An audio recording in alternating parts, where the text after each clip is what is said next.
Hello, Anna here, and today I would like to invite you to join me as I'm making another picture for my upcoming book, Geologist's Primer, and I will be talking to you about all the cool history and folklore and magical properties of one of my favorite gemstones, malachite.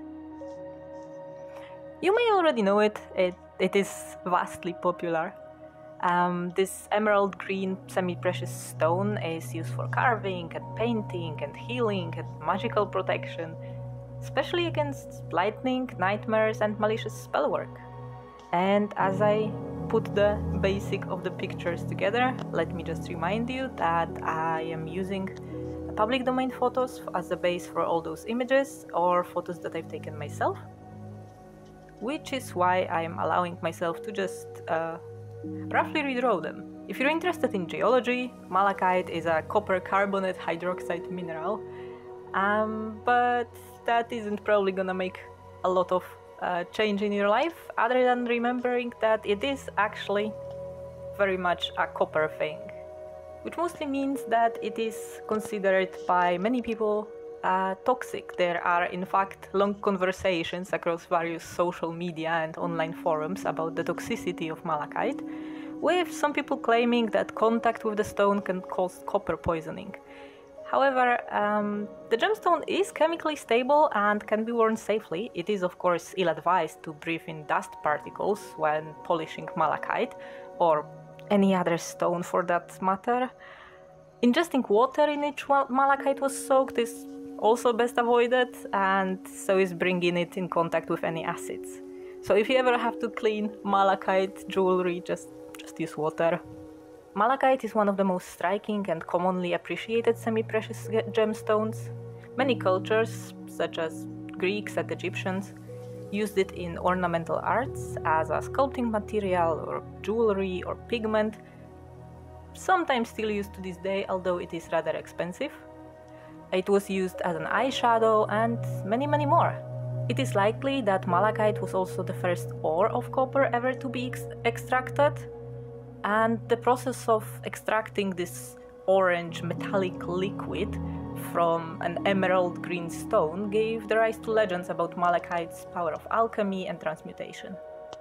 The Egyptians actually believed that in the afterlife they can reach the field of malachite, this paradise realm in which there is no suffering or worry. The modern occult and crystal healers often consider malachite one of the most powerful healing stones, particularly useful for problems with the heart, immune system, pancreas, pituitary gland, arthritis, muscle and joint pain, and a collection of other ailments. Historically, it has been used as a cure for cholera, HIV, and even radiation poisoning. Bear in mind, though, that if the healer doesn't have the purest of intentions and cleanest of conscience, the stone will crumble in their fingers. In magical practice, malachite is used mostly for protection and healing. It is said to dispel worry, prevent accidents, redirect lightning, remove negative energy, unravel malicious spells, and cure insomnia. If you keep it near a sleeping child, it protects them from nightmares and provides sound, restful sleep. I am not sure if it's just for the children, but if you test it, please let me know how it worked. The orbicular pattern of the stone, resembling an eye, is used in funeral settings as decoration of funeral suits, masks, and coffins. A layer of malachite bestows eternal sleep, making the corpse safe from necromancy, and breaking any attempts at bringing the soul back to the body, or even contacting the spirit after it passed through the veil. It is most often used for its healing properties, as it stimulates the rejuvenation and tissue regeneration. It removes fears and toxins and inflammation, increases endurance, heals broken bones, ruptured tendons, and torn muscles. You can wear it as an amulet, where it protects you from diseases and poisons, and empowers healing practices performed to remove any conditions. In the folklore, it's also connected to the matters of the heart, both in the terms of physical well-being and emotional health. You know, it protects you from heart failure and heartbreak, it helps to keep emotions in balance and avoid any temptations, passions, and flashes of temper.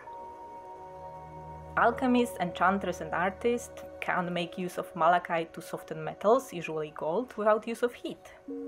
This is supposed to allow for gentle and precise reforming, particularly suited for delicate magic and jewel crafting.